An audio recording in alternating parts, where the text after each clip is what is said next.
Hello friend, हम लोग electric field intensity को पिछले लेक्चर में देख चुके थे, है ना।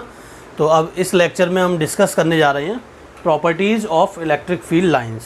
ठीक है, हम लोगों ने देखा था, हम लोगों ने वहाँ पे पढ़ा था कि इलेक्ट्रिक फील्ड इंटेंसिटी क्या होती है। हमने देखा था कि किसी फोर्स की कैलकुलेशन को ईजी करने के लिए हम इलेक्ट्रिक फील्ड इंटेंसिटी की हेल्प लेते हैं।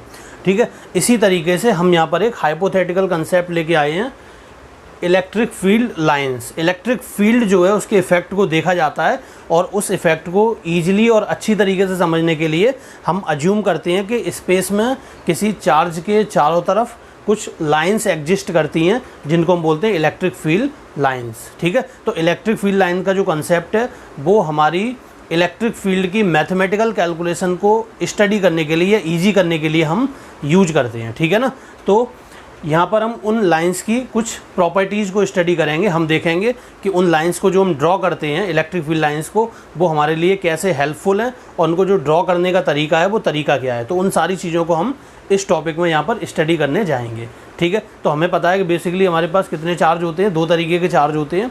एक होता है पॉजिटिव चार्ज और एक नेगेटिव चार्ज। पॉजिटिव चार्ज की अगर हम बात करें, प्लस क्यू की बात करें, तो इससे जो इलेक्ट्रिक फील्ड लाइंस निकलती हैं ये इस तरीके से जाती हैं बाहर की तरफ। ठीक है, ये हम लोगों ने पिछले लेक्चर में देखा था।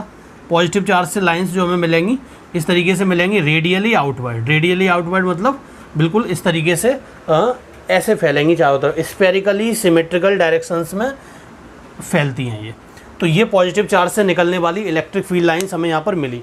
अब होता क्या है, किसी चार्ज से मान लिया हमने n नंबर ऑफ़ लाइंस निकल रही हैं। किसी चार्ज से यहाँ से हमने मान लिया कितनी लाइंस निकल रही हैं, n नंबर ऑफ़ लाइंस। तो हमने क्या किया, एक स्फीयर लिया, है ना, ये एक स्फीयर लिया, चार्ज यहाँ क्यों रखा है, स्फीयर है नहीं है, कोई कंडक्टिंग स्फीयर नहीं है, हमने एक इमेजिनरी स्फीयर स्पेस में कंसीडर किया है। तो इस इमेजिनरी स्फीयर में जिसको हमने स्पेस में कंसीडर किया है, इससे हम मान लेते हैं n नंबर ऑफ़ लाइंस जो है इस तरीके से यहाँ से इस चार्ज से बाहर निकल रही हैं।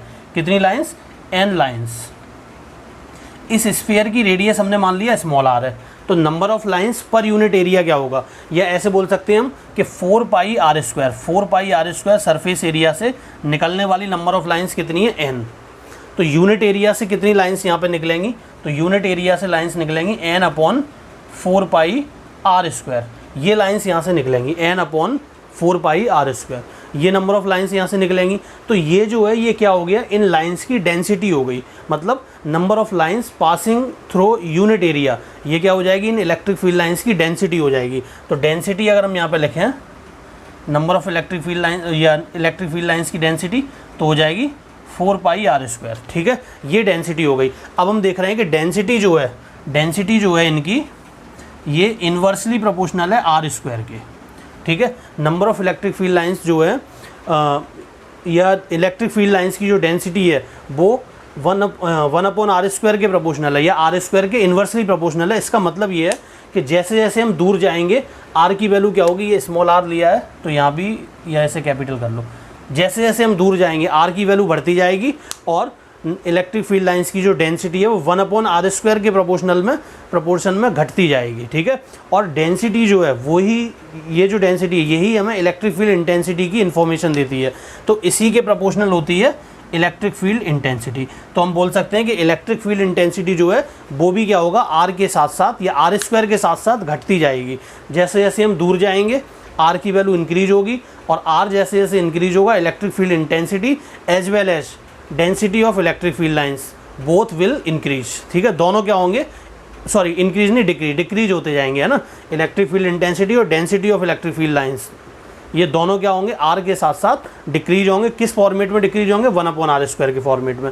डेंसिटी क्या होगी, number of electric field lines per unit area. इस तरीके से हम डेंसिटी निकालेंगे।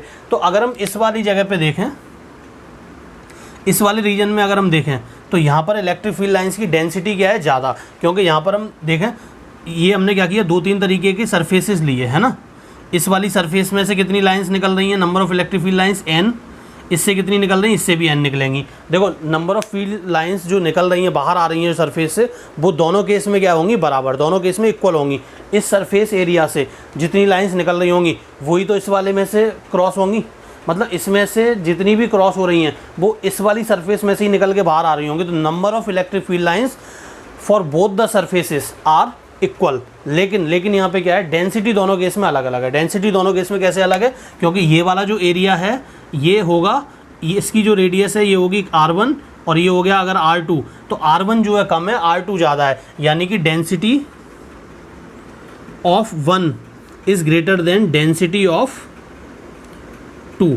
मतलब फर्स्ट वाली जो सरफेस है उस पर इलेक्ट्रिक फील्ड लाइंस की डेंसिटी ज़्यादा है as compare to density of electric field line on surface 2, ठीक है ना। तो फर्स्ट वाली सरफेस पर इलेक्ट्रिक फील्ड लाइंस की डेंसिटी ज़्यादा होगी और सेकंड वाली सरफेस पर इलेक्ट्रिक फील्ड लाइंस की डेंसिटी क्या होगी, कम होगी, है ना। ये हमें यहाँ से दिख रहा है, हमने इस चीज़ को मैथमेटिकली जो है पूरी तरीके से एक्सप्लेन किया। 1 पर डेंसिटी ज़्यादा, 2 पे डेंसिटी कम, और डेंसिटी जो है वही हमें इन्फॉर्मेशन देती है इलेक्ट्रिक फील्ड इंटेंसिटी की। इट मीन्स इस सरफेस के किसी भी पॉइंट पर अगर हम इलेक्ट्रिक फील्ड इंटेंसिटी देखेंगे तो वो ज़्यादा होगी as compare to this surface. इस सरफेस की इलेक्ट्रिक फील्ड इंटेंसिटी इस वाली सरफेस की कंपेरिजन में क्या होगी, कम।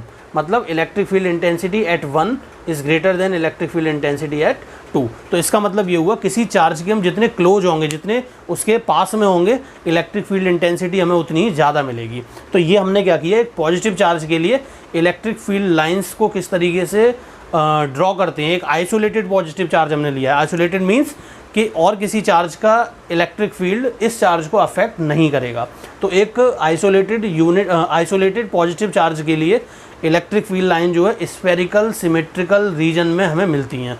देखो ये पॉइंट चार्ज है, एक पॉइंट चार्ज ले लिया तो इससे इलेक्ट्रिक फील्ड लाइन इस तरीके से स्फेरिकली फैलेंगी चारों तरफ इस तरीके से, ठीक है। तो स्फेरिकली सिमेट्रिक होती हैं और रेडियली आउटवर्ड होती हैं। देखो ऐसे जा रही है, इस तरीके से जा रही है, ऐसे। अगर इस स्फीयर को देखें तो इस स्फीयर की रेडियस ऐसे ही तो बनाएंगे हम इसी तरीके से, तो रेडियली आउटवर्ड होती हैं पॉजिटिव चार्ज के केस में। अब हम बात करते हैं नेगेटिव चार्ज की, इसको रफ कर देते हैं। नेगेटिव चार्ज के केस में हम देखेंगे कि क्या होगा। नेगेटिव चार्ज के केस में कुछ नहीं होगा। ये जो लाइंस जो हमने क्या किया है, बाहर की तरफ बनाई थी, ये अब किधर होंगी, अंदर की तरफ। अब इनमें होता क्या है, अगर हम बोलें कि पॉजिटिव चार्ज के केस में इलेक्ट्रिक फील्ड लाइन जो है ओरिजिनेट कहाँ पर हुई और टर्मिनेट किधर हुई। हम बोलें कि इलेक्ट्रिक फील्ड लाइन ओरिजिनेट कहाँ से हुई और टर्मिनेट कहाँ से हुई, तो हम बोलेंगे कि पॉजिटिव चार्ज से ओरिजिनेट हुई। और देखो इलेक्ट्रिक फील्ड लाइन की अगर हम बात करें तो कोई भी इलेक्ट्रिक फील्ड लाइन पॉजिटिव से निकलती है और नेगेटिव तक जाती है। इलेक्ट्रिक फील्ड लाइन जो है एक एड्रेस है किसी पॉजिटिव टेस्ट चार्ज के लिए कि उसको जाना किधर है। बात समझ में आ रही है। अगर हम किसी पॉजिटिव चार्ज टेस्ट चार्ज को छोड़ दें किसी रीजन में, तो जिस डायरेक्शन में उस पर फोर्स काम करेगा वही इलेक्ट्रिक फील्ड लाइन का डायग्राम होगा। मतलब अगर हम पॉजिटिव चार्ज को यहाँ पे छोड़ दें तो उस पर फोर्स किधर लगेगा, इस डायरेक्शन में। यहाँ छोड़ेंगे तो फोर्स किधर लगेगा, इस डायरेक्शन में। तो इलेक्ट्रिक फील्ड लाइन जो है एक एड्रेस है किसी पॉजिटिव चार्ज के लिए कि उस पर फोर्स किस डायरेक्शन में काम करेगा। तो ये एक नेगेटिव चार्ज हमने लिया है ना। इसमें देखेंगे हम इलेक्ट्रिक फील्ड लाइन कहाँ से ओरिजिनेट हो रही है, इन्फिनिटी से। कहाँ से आ रही है, इन्फिनिटी से। टर्मिनेट कहाँ हो रही है, नेगेटिव चार्ज पे। तो हम जनरलाइज कर सकते हैं इस बात को, हम बोल सकते हैं कि इलेक्ट्रिक फील्ड लाइन जो भी हम बोलते जा रहे हैं ना, उसको सारी चीज़ों को नोट करते जाना है तुम्हें ना, क्योंकि हम बोर्ड पे नहीं लिखेंगे। बोर्ड पे लिखेंगे तो टाइम कंज्यूमिंग हो जाएगा। तो इसलिए जो भी बोल रहे हैं उसको नोट करते जाओ साथ ही साथ। तो हमने क्या पढ़ा कि इलेक्ट्रिक फील्ड लाइन जो है ओरिजिनेट कहाँ से होती है। Electric field line always originate from positive charge और इन्फिनिटी। देखो यहाँ पे कहाँ से ओरिजिनेट हो रही है, इन्फिनिटी से। पिछले वाले केस में कहाँ से ओरिजिनेट हुई थी, पॉजिटिव चार्ज से। And terminate at negative charge और इन्फिनिटी। मतलब इलेक्ट्रिक फील्ड लाइन या तो पॉजिटिव चार्ज से ओरिजिनेट होगी या फिर इन्फिनिटी से ओरिजिनेट होगी। और टर्मिनेट कैसे होगी, या तो नेगेटिव चार्ज पर टर्मिनेट होगी या फिर इन्फिनिटी पे जाके टर्मिनेट होगी, है ना। तो ये हम इस तरीके से पॉजिटिव चार्ज और आइसोलेटेड नेगेटिव चार्ज की अगर हम बात करें तो इस तरीके की हमें इलेक्ट्रिक फील्ड लाइन्स मिलेंगी, ठीक है। अब इसके बाद हम नेक्स्ट पॉइंट पर आते हैं। अब देखो इस वाले केस में हमने क्या किया, ये जो डायग्राम हमारे पास है, हमने इसमें दो इक्वल और अपोजिट चार्ज लिए, पॉजिटिव और नेगेटिव चार्ज। जब पॉजिटिव चार्ज आइसोलेट करके हमने रखा हुआ था तो उससे इलेक्ट्रिक फील्ड लाइन इस तरीके से निकल रही थी। जब नेगेटिव चार्ज आइसोलेटेड था तो इलेक्ट्रिक फील्ड लाइन्स इस तरीके से निकल रही थी। अब हमने क्या किया, दोनों चार्जेस को एक साथ रखा तो हम देखेंगे कि इलेक्ट्रिक फील्ड लाइन की शेप कैसी होगी। तो होगा क्या, जैसे ये वाली जो लाइन है जो इंडिपेंडेंटली इधर जा रही थी, इससे जाना किधर था, नेगेटिव की तरफ। लेकिन अगर इसे रास्ते में ही नेगेटिव चार्ज मिल गया तो इसकी शेप जो है यहाँ से कैसी हो जाएगी, ये इस तरीके से न जाके ये ऐसे चली जाएगी लाइन, है ना। ये वाली लाइन जिसको किधर जाना था, नेगेटिव चार्ज की तरफ, तो ये सीधे जा रही थी। लेकिन ये क्या होगा, इसे रास्ते में नेगेटिव मिलेगा तो इसके अट्रैक्शन फोर्स की वजह से ये वाली जो लाइन है ये सीधे ना जाके कैसे चली जाएगी, इस तरीके से निकल जाएगी ये लाइन, है ना, इस तरीके से निकल जाएगी। ये वाली जो लाइन है ये हमें किस तरीके से मिलेगी, ये लाइन बिल्कुल स्ट्रेट ना होके ये वाली लाइन भी कैसे हो जाएगी, अंदर की तरफ, है ना, इस तरीके से। ये वाली लाइन भी स्ट्रेट ना होके ये वाली लाइन हमें कैसे मिलेगी, ये इस तरीके से जो है ना लाइंस हमें देखने को मिलेंगी। थोड़ा सा इसको ऐसे कर देते हैं, ये वाली लाइन जो है गड़बड़ हो गई, ये ऐसे आएगी, इस तरीके से देखने को मिलेगी हमें, ठीक है। ये वाली लाइंस जो है ये भी कैसे देखने को मिलेंगी, ऐसे, और ये लाइन कैसे हो जाएगी, इस तरीके से। ये किधर हो जाएगी, ऐसे। ये वाली लाइन थोड़ा डाइवर्ट हो जाएंगी ऐसे, ये कैसे डाइवर्ट होगी, इस तरीके से, है ना, बना सकते हो, इसमें कोई दिक्कत नहीं है ना। बस ये ध्यान रखना है पॉजिटिव से निकलना चाहिए और नेगेटिव में अंदर जाना चाहिए। कितनी लाइन हो गई यहाँ से, 1 2 3 4 5 6 7, इधर 1 2 3 4 5 6 और एक और बना दो इसमें 7, ठीक है। हमने यहाँ पे क्या देखा, देखो ध्यान से, ये जो लाइन है अब हमें इस तरीके से मिलेंगी। अगर हम एक पॉजिटिव चार्ज और सेम मैग्नीट्यूड का एक नेगेटिव चार्ज पास पास ला के रखते हैं तो इलेक्ट्रिक फील्ड लाइंस की जो शेप होगी, जो ड्राइंग होगी, वो इस तरीके से होगी। इसमें होगा क्या, सुनो, अगर हम इस वाली लाइन को देखें, अगर हम ऐसे देखो इसको, अगर ये चार्ज नहीं होता तो कोई भी पार्टिकल जिस पे ये कोई स्मॉल क्यू हम यहाँ रखते तो वो किधर जाता, उस पर फोर्स लगता इस डायरेक्शन में, ठीक है। किधर फोर्स लगता उस पर, इस डायरेक्शन में फोर्स लगता, ऐसे ऐसे फोर्स काम करता है F1। लेकिन क्या होगा, ये चार्ज भी यहाँ पे प्रेजेंट है तो इसकी वजह से इस पर फोर्स किधर लगेगा, ये नेगेटिव इसको क्या करेगा, अट्रैक्ट करेगा, तो इसकी वजह से इस पर लगेगा फोर्स F2 इधर। मतलब ये जो F1 फोर्स लगा, ये जो F1 फोर्स लग रहा है इस चार्ज पे, this force on this charge small q is due to this particular positive charge, and now this force F2 is due to this negative charge. So overall force on this charge small q is resultant of F1 and F2. So net force जो हमें मिलेगा वो किस direction में मिलेगा, तो वो हमने इसको ऐसे बना दिया, जो नेट फोर्स है वो इस तरीके से मिलेगा और ये हो गया हमारा F। तो जो नेट फोर्स की डायरेक्शन है वही तो रिजल्टेंट इलेक्ट्रिक फील्ड की डायरेक्शन होगी। मतलब नेट फोर्स की जो भी डायरेक्शन होगी इस चार्ज पार्टिकल पे, वही हमारा रिजल्टेंट इलेक्ट्रिक फील्ड की डायरेक्शन होगी। तो इस चीज़ को हमने यहाँ पे बनाया समझाने के लिए, है ना। तो इस तरीके से इलेक्ट्रिक फील्ड लाइन जो है ड्रॉ की जाती है कि हमारा जो चार्ज पार्टिकल है उस पर फोर्स किधर लगेगा। अब एक चीज़ यहाँ पे बहुत जो इंपॉर्टेंट है, जो तुम्हें बुक्स में जनरली नहीं मिलती है, वो ये है कि क्या चार्ज पार्टिकल पर लगने वाले फोर्स की डायरेक्शन उस पार्टिकल की ट्रेजेक्टरी को डिसाइड करेगी। मतलब कहने का ये है कि would the direction of force on charge particle is always give the information of trajectory of charge particle. तो आंसर है यहाँ पे नो। देखो कैसे हो सकता है इस चार्ज पार्टिकल पे फोर्स जो लग रहा है वो इस डायरेक्शन में लग रहा हो, लेकिन ये ज़रूरी नहीं है कि इसी डायरेक्शन में जाए। कैसे, देखो जैसे अगर हम तुमसे बोलें कि एक कार है, ठीक है, ये मान लेते हैं v वेलोसिटी से इधर जा रही है। अब हम इस पर अगर फोर्स लगाएंगे, फोर्स, तो ये एकदम से इस डायरेक्शन में नहीं जाने लगेगी, इसका पाथ धीरे धीरे ऐसे डाइवर्ट होगा, ठीक है ना। ये बात समझ में आ रही है। जैसे ये कोई कार है, इसकी वेलोसिटी इधर है, हमने क्या किया, इस पर फोर्स लगाया, तो क्या ये एकदम से फोर्स की डायरेक्शन में जाने लगेगी? Answer is no. ये क्या होगा, ये धीरे धीरे फोर्स की डायरेक्शन में डाइवर्ट होगी। इसका मतलब ये हुआ कि इस कार की अगर हम ट्रेजेक्टरी की बात करें तो इसकी जो ट्रेजेक्टरी है वो ये होगी और फोर्स की डायरेक्शन ये होगी। इन द सिमिलर मैनर यहाँ पर अगर हम बात करें तो फोर्स की डायरेक्शन ये है, लेकिन इस चार्ज पार्टिकल की ट्रेजेक्टरी जो है वो डिफरेंट हो सकती है। वो इसकी इनिशियल या एट द टाइम जो वेलोसिटी है उस पर भी डिपेंड करेगा। तो यहाँ पे ट्रेजेक्टरी और फोर्स में कंफ्यूज नहीं होना है, दोनों चीज़ें यहाँ पे डिफरेंट है। इलेक्ट्रिक फील्ड लाइन जो है हमें फोर्स की डायरेक्शन देता है, हम इसको इलेक्ट्रिक लाइन ऑफ फोर्स भी बोलते हैं, बिकॉज इलेक्ट्रिक फील्ड लाइन जो है किसी पॉइंट पर रखे हुए पॉजिटिव चार्ज पर लगने वाले फोर्स की डायरेक्शन हमें देता है, ठीक है। तो इस चीज़ को ध्यान रखना है। तो ये हमने पॉजिटिव और नेगेटिव जो इक्वल मैग्नीट्यूड के चार्ज थे उनके लिए इलेक्ट्रिक फील्ड लाइन ड्रॉ की। अब एक चीज़ यहाँ पर देखो ज़रा, इस वाली लाइन की अगर हम बात करें, जो भी ये ध्यान रखना, जो भी हम बोलते जा रहे हैं और जो भी इसमें तुम्हें ऐसा लग रहा है ये पॉइंट हमें याद रखना, तो उसको अपनी कॉपी में नोट करते जाना, लिखवाएंगे यहाँ पे कुछ भी नहीं, ठीक है। ये वाली जो लाइन है, ये वाली जो लाइन है, इसके ऊपर और नीचे दोनों तरफ सिमेट्री होती है। मतलब इस वाली लाइन को अगर हम देखें तो इसके ऊपर जैसी शेप होगी बिल्कुल उसकी मिरर सिमेट्री हमें नीचे मिलेगी।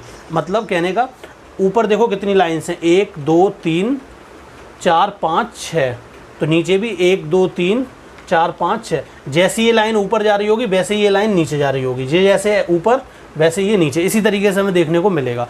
और दूसरी चीज़ सुनो, यहाँ पे किसी भी चार्ज से निकलने वाली number of electric field line, किसी भी चार्ज पार्टिकल से निकलने वाली number of electric field lines जो है वो उस चार्ज के मैग्नीट्यूड को भी डिसाइड करती हैं, है ना। ये ऐसे कह सकते हैं कि number of electric field line किसी चार्ज पार्टिकल से कितनी निकलेंगी वो उस चार्ज के मैग्नीट्यूड के प्रोपोर्शनल होता है। मतलब अगर हम बोलें कि 2 कूलाम से, अगर हम बोलें कि 2 कूलाम से 10 लाइन्स निकल रही हैं, तो 4 कूलाम से कितनी निकलेंगी, तो तुम सीधे बोल दोगे 20 लाइन्स। अगर हम बोलें कि 1 कूलाम से 3 लाइन्स निकल रही हैं, तो बताओ 5 कूलाम से कितनी निकलेंगी, तो तुम कितना बोलोगे, 15 लाइन्स। ठीक है, तो इसका मतलब ये हुआ कि किसी भी चार्ज से निकलने वाली number of electric field lines जो है वो उस चार्ज के मैग्नीट्यूड के प्रोपोर्शनल होती है ना। तो number of electric field lines emerging out, और या तो हम बोलें कि इमर्जिंग आउट, या फिर कैसी लाइंस जो उसमें अंदर की तरफ जा रही हैं ना, बाहर निकलने वाली या अंदर जाने वाली लाइन उस चार्ज के मैग्नीट्यूड के डायरेक्टली प्रोपोर्शनल होंगी। इस चीज़ को नोट कर सकते हो। ठीक है, तो इसमें अगर हम देखें दोनों चार्ज का मैग्नीट्यूड क्या है, सेम। दोनों चार्ज का मैग्नीट्यूड यहाँ पे क्या है, सेम। तो लाइंस देखो कितनी निकल रही हैं, 1 2 3 4 5 6 7 8 9 10। कितनी लाइन है, 10। 1 2 3 4 5 6 7 8 9 10। तो इसमें से देखो जाने वाली लाइन भी कितनी होंगी, 1 2 3 4 5 6 7 8 9 10। ये होना चाहिए, है ना, बराबर होनी चाहिए अगर चार्ज का मैग्नीट्यूड सेम है तो। अदरवाइज जो हमारा जो डायग्राम है वो क्या हो जाएगा, गलत हो जाएगा। ठीक है, तो इस डायग्राम को ड्रॉ कर सकते हो, जो भी बोला है उसको नोट करते जाओ। फिर हम नेक्स्ट पॉइंट पे आते हैं। अब यहाँ पर हमने क्या किया, 2 पॉजिटिव चार्ज लिए है ना। ये दोनों जो पॉजिटिव चार्ज हैं ये भी मैग्नीट्यूड में सेम है और पोलैरिटी में भी सेम है। तो ये दोनों आइडेंटिकल पॉजिटिव चार्ज हमने यहाँ पर लिए हैं। अगर ये आइसोलेटेड होते तो इलेक्ट्रिक फील्ड लाइन की ये शेप हमें देखने को मिलती। लेकिन हमने क्या किया है, हमने इधर दोनों चार्जेस को एक साथ रखा हुआ है। दोनों चार्ज जो है हमने कैसे रखे हुए हैं, एक साथ रखे हुए हैं। अब हम देखेंगे कि इनकी इलेक्ट्रिक फील्ड लाइन की जो ड्राइंग है वो किस तरीके से होगी। तो देखो ज़रा, ये चार्ज और ये चार्ज दोनों एक दूसरे को क्या करेंगे, रिपेल करेंगे। मतलब अगर हम देखें ये वाली जो लाइन है इसको ये वाली लाइन क्या करेगी, एक तरीके से रिपेल करेगी। मतलब इस वाले इलेक्ट्रिक फील्ड को ये वाला इलेक्ट्रिक फील्ड क्या करेगा, काउंटर करेगा। तो ये जो लाइन है ये इसकी तरफ ना भाग के इससे बचने की कोशिश करेगी और ये ऐसे जाएगी। ऐसे ये वाली लाइन जो है ये कैसे जाएगी, इस तरीके से।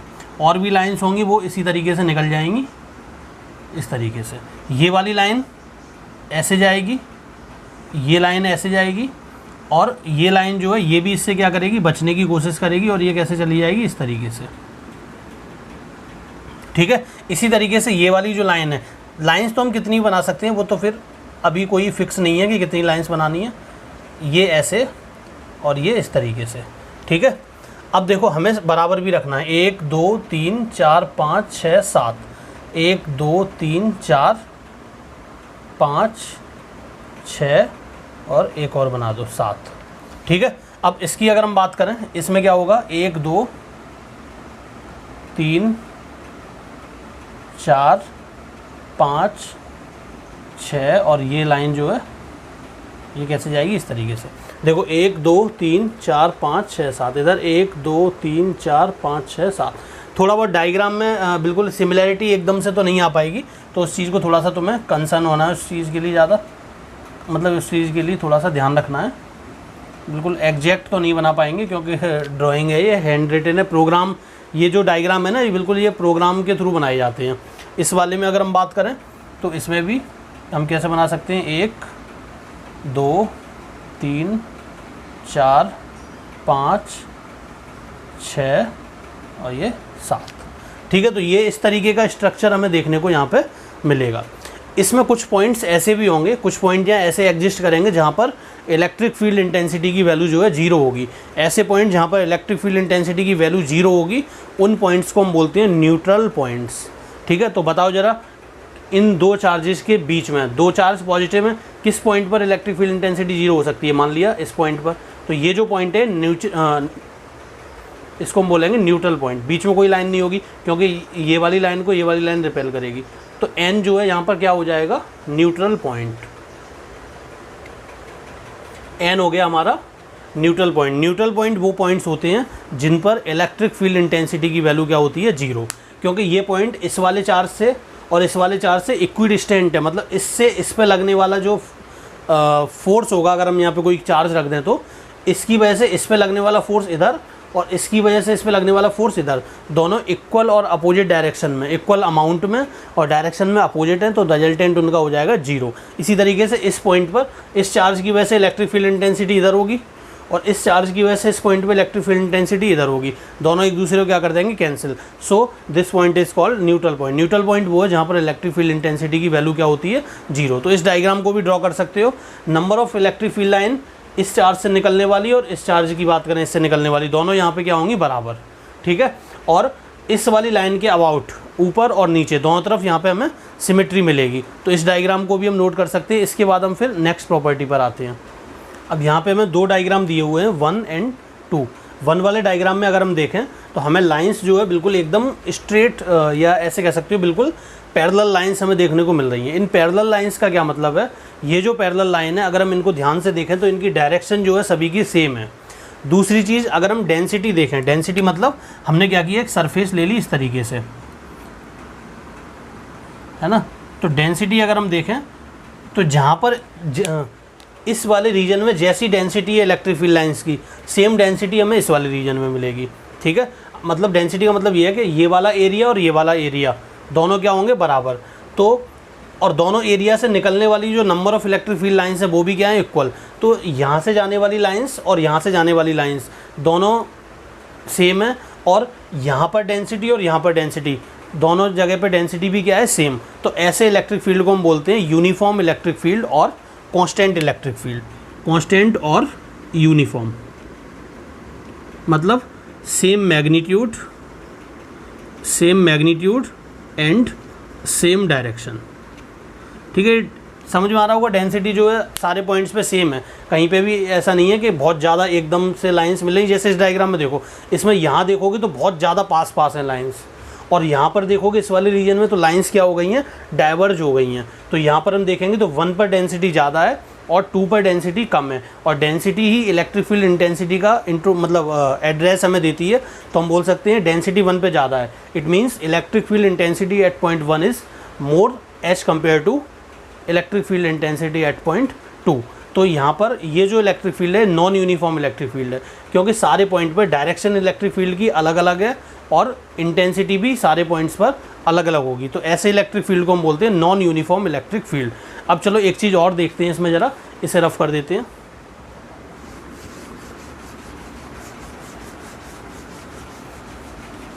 एक चीज़ और देखते हैं, जैसे मान लिया हमने ये कोई चार्ज हमें दिया हुआ है Q, इससे इलेक्ट्रिक फील्ड लाइंस इस तरीके से निकल रही हैं, जैसा हम जानते हैं ऐसे बाहर की तरफ, ठीक है ना। इस तरीके से इलेक्ट्रिक फील्ड लाइंस निकल रही हैं। हमें देखना है, हमें कैलकुलेट करना है कि इस चार्ज से निकलने वाली number of electric field lines कितनी है। हमें क्या कैलकुलेट करना है कि इस चार्ज से निकलने वाली number of electric field lines कितनी है। तो हम कैसे कैलकुलेट करेंगे, मतलब n हमें निकालना है। n क्या है यहाँ पर, number of electric field lines. तो हम क्या करेंगे, हमने एक पॉइंट लिया, ये वाला पॉइंट लिया हमने, जो कितनी डिस्टेंस पर है, r डिस्टेंस पर। इस पॉइंट पर हम इलेक्ट्रिक फील्ड इंटेंसिटी कैलकुलेट करेंगे। E कितना आएगा, 1/4 पाई एप्सिलॉन नॉट Q/r², ये आएगा electric field intensity. Electric field intensity जो है इतनी निकल के आएगी इस पॉइंट पर। अब इस पॉइंट को इस तरीके से ऐसे लेके हम क्या करेंगे, स्फीयर जनरेट करेंगे। ये हमने क्या किया, कि स्फीयर ले लिया, ठीक है। इस स्फीयर का सरफेस एरिया क्या होगा, 4πr²। तो इसका सरफेस एरिया हो गया 4πr²। इसका हम इसमें मल्टीप्लाई कर देंगे, E × 4πr²। तो ये कितना बन जाएगा, 4πr² का मल्टीप्लाई करोगे तो Q/ε0। ये जो Q/ε0 निकल के आ रहा है, इसको हम बोलते हैं number of electric field lines. इस चार्ज से कितनी इलेक्ट्रिक फील्ड लाइन निकल रही हैं, तो वो होगी Q/ε0। तो n यहाँ से कितना निकल के आ गया, Q/ε0। ये बात सभी को समझ में आ गई होगी। और हमने देखो इसमें किया गया है, हमने सबसे पहले इलेक्ट्रिक फील्ड इंटेंसिटी निकाली किसी भी एक पॉइंट पर, कोई भी एक पॉइंट जहाँ पर हमारे लिए इलेक्ट्रिक फील्ड इंटेंसिटी निकालना ईजी है, हमने उस पॉइंट पर इलेक्ट्रिक फील्ड इंटेंसिटी को कैलकुलेट किया। उस पॉइंट को लेके हमने पूरे को क्या किया, स्फीयर बनाया, उस स्फीयर का सरफेस एरिया 4πr², इससे इंटेंसिटी में मल्टीप्लाई किया, जो भी निकल के आएगा वही हमारी number of electric field lines होंगी जो इस चार्ज से ऑरिजिनेट होंगी। अब सुनो यहाँ पे ध्यान से, ये वाला जो तरीका है, ये वाला जो तरीका जो हमने यहाँ पे 4πr² से मल्टीप्लाई किया है, ये तभी वैलिड है जब electric field lines spherically symmetric होंगी। कैसी होंगी electric field lines? Spherically symmetric, मतलब स्फीयर के फॉर्म में ऐसे फैलेंगी चारों तरफ, ठीक है। अब जब अगर ये स्फेरिकली सिमेट्रिक ना होकर किसी और तरीके से होंगी, तब वहाँ पे फिर हम 4πr² का मल्टीप्लाई नहीं करेंगे, उस सिचुएशन में हम उस टाइप के सरफेस एरिया का मल्टीप्लाई करेंगे, ठीक है। तो ये number of electric field lines निकालने का हमने एक तरीका था जो देख लिया। इसके बाद हम नेक्स्ट प्रॉपर्टी पे आते हैं। तो नेक्स्ट जो डायग्राम है वो हमारे सामने ये दिया हुआ है। इसमें अगर हम देखें इस पॉइंट पर, यहाँ पर कोई इलेक्ट्रिक फील्ड नहीं है, इलेक्ट्रिक फील्ड एब्सेंट है। हमें भी ये चीज़ पता है, हमें भी ये चीज़ मालूम है, क्या वो ये कि Q1 और Q2 अगर दोनों अपोजिट साइन के चार्ज हैं तो न्यूट्रल पॉइंट जो मिलेगा या इक्विलिब्रियम पॉइंट जो मिलेगा वो बाहर मिलेगा। तो इस पॉइंट को हमने मान लिया न्यूट्रल पॉइंट, ठीक है, इसमें कोई कन्फ्यूजन नहीं होना चाहिए। अब इसमें अगर हम आगे बात करें, इसमें देखो ध्यान से, अभी यहाँ पर डिफरेंट सिचुएशन क्या है यहाँ, वो ये है कि Q1 और Q2 का जो मैग्नीट्यूड है वो अलग अलग है यहाँ पे, है ना, सेम मैग्नीट्यूड नहीं है।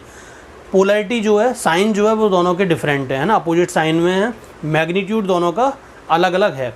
अब हमें बताना है कि Q1 और Q2 में क्या रिलेशन है। हमें क्या कैलकुलेट करना है कि what exactly the relation between Q1 and Q2 is. तो Q1 और Q2 में क्या रिलेशन है ये हमें निकालना है। अब एक चीज़ देखो, पहले Q1 से निकलने वाली number of electric field lines कितनी है, अगर हम इसे काउंट करें तो 1 2 3 4 5 6 7 8 9 10 11 12 Q1 से निकल रही हैं 12 लाइन।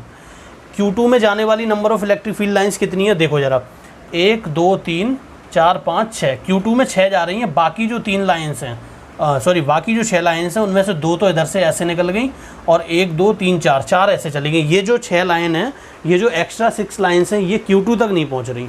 इसका मतलब ये है कि इससे निकलने वाली लाइन, या हम ऐसे लिख सकते हैं Q1/Q2 इक्वल्स टू 12/6। तो यहाँ से Q1/Q2 कितना आ गया, ये आ गया 2, तो Q1 हमारा हो गया 2 × Q2। ये बात सभी को समझ में आ गई हुई। तो इस तरीके से हम चार्जेस के बीच में रिलेशन फाइंड कर सकते हैं by calculating the number of electric field lines originating और गोइंग इनसाइड द चार्ज, ठीक है। तो ये हमारे पास एक और तरीका है इलेक्ट्रिक फील्ड लाइंस में चार्ज का रिलेशन या दो चार्जेस के बीच में रिलेशन कैलकुलेट करने का, ये एक हमारे पास तरीका है, ठीक है। अब इसको हम रफ करते हैं, फिर हम एक और क्वेश्चन पे आते हैं ज़रा। अब ये जो डायग्राम हमारे पास है, इसमें हमें Q1 और Q2 दिया गया, दोनों ही चार्ज जो है वो यहाँ पे कैसे हैं, पॉजिटिव चार्ज हैं। अब इसमें होगा क्या, दोनों का मैग्नीट्यूड अलग अलग है। हमने जो पहले डायग्राम बनाया था Q1 और Q2 को लेके, उसमें हमने क्या किया था, दोनों चार्ज Q और Q लिए थे और दोनों पॉजिटिव थे। लेकिन यहाँ पर हम देखेंगे तो magnitude of both the charges is different but sign is same. Sign same है, मैग्नीट्यूड डिफरेंट है। वहाँ पर हमने देखा था कि ये वाली जो लाइन थी या न्यूट्रल पॉइंट था, हमें बिल्कुल मिड में मिला था। कहाँ पे मिला था, ऐसे मिला था। लेकिन यहाँ पर ये जो न्यूट्रल पॉइंट है इधर की तरफ शिफ्ट हो गया, ये किधर शिफ्ट हो गया, इस साइड में शिफ्ट हो गया, ठीक है। क्यों शिफ्ट हुआ ये भी हम देखते हैं। देखो ज़रा ध्यान से, अगर हम तुमसे बोलें कि ये 2Q चार्ज है और ये ऐसे मान लेते हैं ये चार्ज Q है और ये कितना है 3Q, तो बताओ किस पॉइंट पर इलेक्ट्रिक फील्ड 0 होने के चांसेस हैं, मिड पॉइंट पर या इधर की तरफ। इस पॉइंट पर अगर हम इलेक्ट्रिक फील्ड देखो, मिड पॉइंट पर अगर हम इलेक्ट्रिक फील्ड देखें इसकी वजह से, तो KQ/x², इसको x और इसको भी x मान लेते हैं, और इसकी वजह से कितना होगा, K × 3Q/x²। कौन सा ज़्यादा है हम देखेंगे तो ये वाला जो इलेक्ट्रिक फील्ड है, ये वाला इलेक्ट्रिक फील्ड ज़्यादा है। हमें अगर इस पॉइंट को न्यूट्रल पॉइंट बनाना है, हमें इस पॉइंट को अगर न्यूट्रल पॉइंट बनाना है तो हमें क्या करना पड़ेगा, इस वाले इलेक्ट्रिक फील्ड को कम करना पड़ेगा। और इस इलेक्ट्रिक फील्ड को कम करने का तरीका क्या है, इसको हम कैसे कम कर सकते हैं, इस वाली डिस्टेंस को बढ़ा दो, मतलब इस पॉइंट को इधर की तरफ शिफ्ट कर दो। तो हम बोलेंगे कि इस पॉइंट पर अब नेट इलेक्ट्रिक फील्ड क्या हो जाएगा, 0। क्योंकि अगर इसका चार्ज ज़्यादा है तो हमने इसकी डिस्टेंस भी बढ़ा दी, अगर चार्ज ज़्यादा है तो हमने क्या किया, डिस्टेंस भी बढ़ा दी, जिससे इलेक्ट्रिक फील्ड इंटेंसिटी क्या हो गई, कम हो गई, ठीक। तो हमें ये याद रखना है कि इस सिचुएशन में न्यूट्रल पॉइंट हमेशा किधर शिफ्ट होगा, अगर दोनों चार्ज मैग्नीट्यूड में इक्वल हैं तो न्यूट्रल पॉइंट बिल्कुल मिड में रहेगा। अगर चार्ज मैग्नीट्यूड में अनइक्वल है तो न्यूट्रल पॉइंट उधर शिफ्ट होगा जिस चार्ज का मैग्नीट्यूड क्या होगा, कम होगा। तो हमें यहाँ से ये चीज़ क्लियर हो गई कि magnitude of Q1 is less than magnitude of Q2। मतलब हम लिख सकते हैं कि mod Q1 is less than mod Q2। अब कितना लेस देन है वो भी हम निकाल सकते हैं। देखो जरा Q1 अपॉन Q2 कितना होगा। यहाँ पे Q1 की बात करें, Q1 से कितनी लाइंस निकल रही हैं, 1 2 3 4 5 6 7, कितनी लाइंस निकल रही हैं Q1 से, 7। और Q2 से कितनी निकल रही हैं, Q2 से देख लो 1 2 3 4 5 6 7 8 9 10 11, कितनी निकल रही है, 11। तो ये तो एक नंबर ऐसे ही ले लिया था। तो इस तरीके से हम रिलेशन भी निकाल सकते हैं दोनों चार्जेस में। तो हमें क्या ध्यान रखना है, हमें ये याद रखना है यहाँ पर कि जिस चार्ज का मैग्नीट्यूड कम होगा न्यूट्रल पॉइंट उसी डायरेक्शन में शिफ्ट हो जाएगा। ठीक है, तो इसको भी नोट कर लो। अगर हम बोलें इस वाले चार्ज का मैग्नीट्यूड कम है तो ये जो न्यूट्रल पॉइंट है वो हमें किधर मिलेगा, इधर मिलेगा। मतलब ये वाली लाइन यहीं से डाइवर्ट हो जाएंगी और ये थोड़ा दूर जाके डाइवर्ट होंगी। मतलब ये जो लाइन्स हैं ये थोड़ा आगे जाके डाइवर्ट होंगी और ये यहीं से डाइवर्ट हो जाएंगी। ठीक है, तो इस चीज़ को ध्यान रखना है। अब इसे नोट करो, फिर इसको रफ करके आगे की प्रॉपर्टी डिस्कस करते हैं। तो ये जो हम लोगों ने देखा ये हमारे पास पैटर्न था इलेक्ट्रिक फील्ड लाइन ड्रॉ करने का, है ना। प्रॉपर्टी मत बोलो इसको तो ठीक रहेगा, पैटर्न बोलना चाहो तो पैटर्न बोल दो। ये क्या था, इलेक्ट्रिक फील्ड लाइन ड्रॉ करने का पैटर्न था। तो हम 1 बाई 1 प्रॉपर्टीज़ को अब देखते हैं।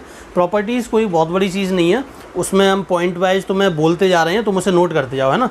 तो जो फर्स्ट प्रॉपर्टी हमारी रहेगी इसको तुम ऐसे कह सकते हो कि इलेक्ट्रिक फील्ड लाइंस जो है बिगिन ऑन पॉजिटिव चार्ज और infinity. Electric field lines begin on positive charge, bracket में लिख देना, और इन्फिनिटी, एंड ऑन या टर्मिनेट ऑन नेगेटिव चार्ज और एट इन्फिनिटी। ठीक है, लिखवाने की ज़रूरत तो नहीं है ना इन पॉइंट्स को। Electric field line originate from positive charge or infinity and terminate at negative charge और infinity। तो ये हमारा हो गया फर्स्ट पॉइंट। ये हम लोगों ने फर्स्ट पॉइंट लिखा, begin from positive और infinity, terminate at negative और infinity। ठीक है, ये फर्स्ट पॉइंट हो गया। इसके बाद अगर हम सेकंड पॉइंट की बात करें तो सेकंड पॉइंट है the lines are drawn symmetrically entering और लीविंग एन आइसोलेटेड चार्ज। तो ये हम पहले ही देख चुके हैं कि इस चार्ज से सिमेट्रिकली निकलती है, मतलब इस तरीके से हर तरफ एक जैसा ही रहेगा। ये हो गया सिमेट्रिकली। आइसोलेटेड चार्ज से एंटर या लीव जो करती हैं लाइन वो सिमेट्रिकली करती हैं। तो ये सेकंड पॉइंट हो गया। थर्ड पॉइंट होगा the number of lines leaving a positive charge और entering a negative charge is proportional to the magnitude of charge. ये बोर्ड के जो स्टूडेंट्स हैं ना उनके लिए हम लिखवा रहे हैं सारे पॉइंट्स, तो इन्हें नोट करते जाओ। थर्ड पॉइंट लिखो, the number of lines leaving a positive charge, the number of lines leaving a positive charge और entering a negative charge, leaving a positive charge और entering a negative charge is proportional to the magnitude of charge. ये भी हम लोग देख चुके हैं कि कितनी लाइन निकलेंगी वो किस पे डिपेंड करेगा, चार्ज के मैग्नीट्यूड पे डिपेंड करेगा। फोर्थ पॉइंट लिखो फटाफट, the density of the lines at any point is proportional to the density of lines at any point is proportional to the magnitude of field at that point. The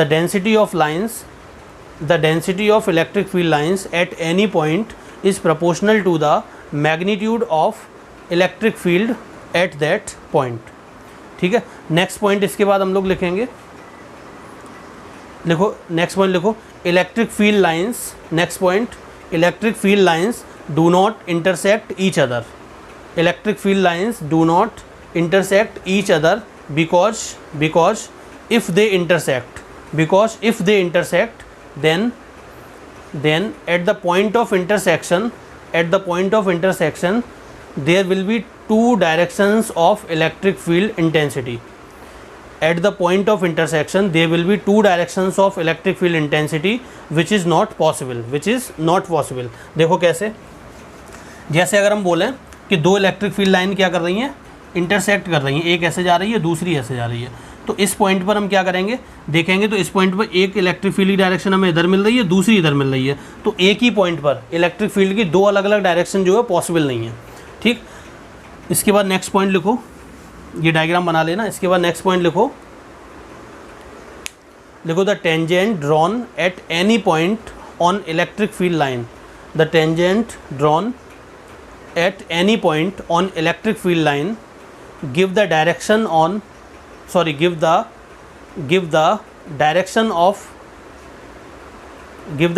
of electric field intensity eight that point, give the direction of electric field intensity eight that point. ठीक है, मतलब जैसे अगर हम बोलें कि ये electric field line है, इसमें इस पॉइंट पर अगर हम कोई टेंजेंट ड्रॉ करें, टेंजेंट, तो ये जो टेंजेंट है वो हमें इस पॉइंट पर इलेक्ट्रिक फील्ड इंटेंसिटी की डायरेक्शन बताएगी। ये इलेक्ट्रिक फील्ड इंटेंसिटी की डायरेक्शन होगी। इस पॉइंट पर इलेक्ट्रिक फील्ड की इंटेंसिटी की डायरेक्शन क्या होगी, तो हम क्या करेंगे, टेंजेंट ड्रॉ करेंगे ऐसे, ये इस पॉइंट पर इलेक्ट्रिक फील्ड इंटेंसिटी की डायरेक्शन होगी। इस पॉइंट पर ये टेंजेंट ड्रॉ की, ये इलेक्ट्रिक फील्ड इंटेंसिटी की डायरेक्शन होगी। तो इलेक्ट्रिक फील्ड लाइन पर किसी भी पॉइंट पर अगर हम टेंजेंट ड्रॉ करेंगे तो वो हमें इलेक्ट्रिक फील्ड इंटेंसिटी की डायरेक्शन देगी। और इस पॉइंट पर अगर हम कोई पॉजिटिव चार्ज ला के रखें तो उस पर फोर्स किधर लगेगा, वो भी इलेक्ट्रिक फील्ड की डायरेक्शन में ही लगेगा। तो फोर्स ऑन पॉजिटिव चार्ज और इलेक्ट्रिक फील्ड इंटेंसिटी की डायरेक्शन दोनों में किससे मिलेंगी, टेंजेंट ड्रॉ करने से। ठीक है ना, तो इसीलिए हम इलेक्ट्रिक फील्ड लाइंस को इलेक्ट्रिक लाइन ऑफ फोर्सेस भी बोलते हैं, क्योंकि ये फोर्स की डायरेक्शन भी हमें देती है। ठीक है, इसके बाद हम नेक्स्ट पॉइंट पे आते हैं। नेक्स्ट पॉइंट लिखो यहाँ पर, नेक्स्ट पॉइंट है, देखो electric field inside the conductor is zero. लिख लो इसको, electric field inside the conductor is zero. So electric field lines always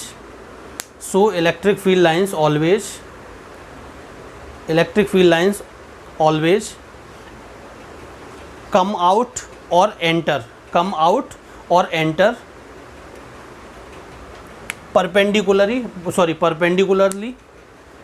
come out or enter perpendicularly at the surface of conductor। मतलब conductor की surface से electric field lines हमेशा 90 degree पर ही निकलेंगी, है ना, ये एंगल 90। ऐसा नहीं होगा कि ऐसे निकल जाए इलेक्ट्रिक फील्ड लाइन, ये नहीं पॉसिबल है ना, ये चीज़ क्या है, गलत।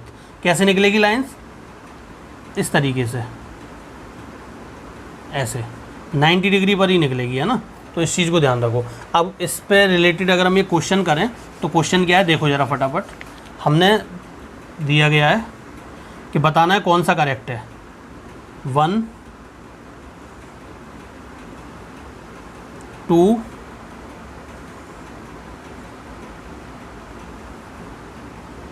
3 या फिर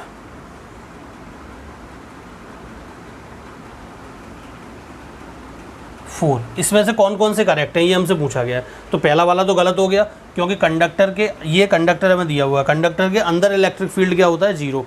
तो ये जो इलेक्ट्रिक फील्ड लाइन जो इसको इसमें से होती हुई जा रही है, तो इसको थ्रेड करती हुई जा रही है, ये गलत है ना, क्योंकि अंदर इलेक्ट्रिक फील्ड जीरो होता है, तो अंदर कोई भी इलेक्ट्रिक फील्ड लाइन नहीं होगी। दूसरा वाला सही है, गलत है, दूसरा वाला करेक्ट है, क्योंकि अंदर इलेक्ट्रिक फील्ड जीरो है, तो अंदर कोई लाइन भी नहीं है। और एंटरिंग और इमर्जिंग आउट दोनों यहाँ पे क्या हो रहा है, 90 डिग्री पे। तीसरे वाले को अगर हम देखें, तीसरा वाला गलत है, क्योंकि यहाँ पे एंगल जो है 90 नहीं है। ठीक है, चौथा देखो ज़रा, चौथा सही है, क्योंकि ये एंगल 90, ये वाला एंगल भी 90। ठीक, तो पहला और तीसरा हो जाएगा यहाँ पे गलत, और दूसरा और चौथा यहाँ पे करेक्ट हो जाएगा। तो इस चीज़ को, इस डायग्राम को ड्रॉ कर लो। इसके बाद नेक्स्ट प्रॉपर्टी लिखो, electric field lines do not exist in close loop. लिखो ज़रा, electric field lines do not exist in close loop because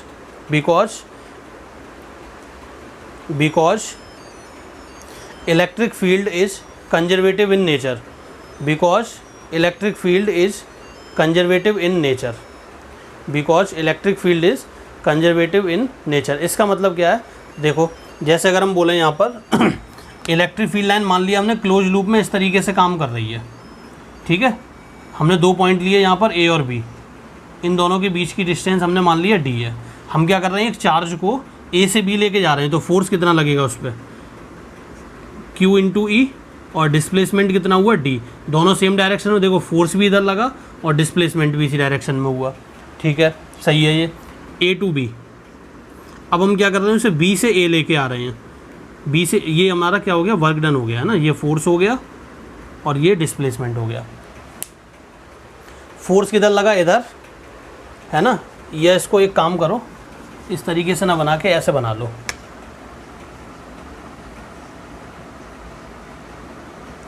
पहले हम ए से बी लेके गए, फिर बी से ए लेके आए, है ना। इलेक्ट्रिक फील्ड कितना है ई। तो वर्क डन अगर हम देखें तो फोर्स कितना लगेगा किसी चार्ज पे जिसको हम ए से बी लेके जा रहे हैं, फोर्स लगेगा क्यू ई। डिस्प्लेस हमने कितना कराया, मान लिया डिस्टेंस कितनी है डी, तो ये वर्क डन होगा क्यू ई इंटू डी। अब हम क्या कर रहे हैं, इसे बी से ए लेके आ रहे हैं, तो वर्क डन कितना होगा क्यू ई इंटू डी। लेकिन डायरेक्शन क्या है, देखो फोर्स किधर लगेगा, अब इधर लगेगा और डिस्प्लेसमेंट भी किधर है, इधर है, तो ये भी वर्क डन होगा पॉजिटिव। तो डब्लू नेट अगर हम लिखेंगे तो वो हो जाएगा 2 क्यू ई इंटू डी। अब यहाँ पर हमने देखा कि ये कैसा लूप था, ये क्लोज लूप था। क्लोज लूप में नेट वर्क डन क्या होना चाहिए था, 0, ठीक है, क्योंकि ये इलेक्ट्रोस्टैटिक फोर्स जो है वो कैसा फोर्स है, कंजर्वेटिव इन नेचर है। लेकिन यहाँ पर नेट वर्क डन 0 नहीं हुआ, इसका मतलब ये जो कंजर्वेटिव नेचर वाली प्रॉपर्टी है उसको ये चीज़ फॉलो नहीं करती। इसका मतलब ये होगा कि इलेक्ट्रिक फील्ड लाइन हमेशा जो होंगी, इलेक्ट्रिक फील्ड लाइन हमेशा क्लोज लूप में नहीं मिलेंगी हमें। इलेक्ट्रिक फील्ड लाइन मतलब क्लोज लूप कभी फॉर्म ही नहीं करेंगी। तो अगर हम बोलें कि इलेक्ट्रिक फील्ड लाइन इस तरीके से है, तो अगर हम बोलें यहाँ पर एक पॉइंट ए है, दूसरा बी है, ये डिस्टेंस कितनी है डी, हम क्या कर रहे हैं, क्यू चार्ज को ए से बी लेके जा रहे हैं, तो डब्ल्यू ए से बी कितना हो जाएगा, Q E into D. Q E किधर लगेगा इस चार्ज पर, इलेक्ट्रिक फील्ड इधर है, तो क्यू ई भी इधर ही लगेगा, इलेक्ट्रिक फील्ड इधर है ना, इस डायरेक्शन में क्यू ई भी इधर ही लगेगा और डिस्प्लेसमेंट भी इधर है, तो ये वर्क डन होगा। डब्ल्यू बी टू ए क्या होगा, क्यू ई इंटू डी, और यहाँ पर एक माइनस और आएगा, क्यों, क्योंकि जब ये से हम बी से ए लेके आएंगे तो फोर्स क्यू ई अभी भी इधर ही लगेगा इलेक्ट्रिक फील्ड की डायरेक्शन में, और डिस्प्लेसमेंट किधर होगा, इधर की तरफ। तो दोनों के बीच में, फोर्स और डिस्प्लेसमेंट के बीच में एंगल हो जाएगा 180 डिग्री।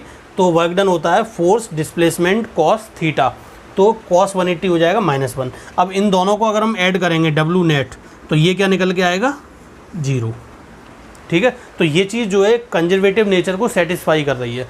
तो इसका मतलब इलेक्ट्रिक फील्ड लाइंस जो है कभी भी क्लोज लूप फॉर्म नहीं करेंगी।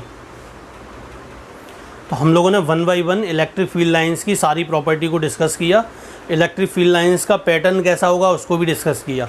अब तुम्हारा, आप लोगों का काम जो है वो ये है कि एक बार एनसीईआरटी से पढ़ना है, और उसके बाद तुम्हारे पास जो भी बुक है उससे थोड़ा थोड़ा जो बेसिक क्वेश्चंस हैं इलेक्ट्रिक फील्ड लाइंस पे उन्हें देखना है ना। बिल्कुल कहानी की तरह से तुम एनसीईआरटी से किसी भी बुक से पढ़ सकते हो।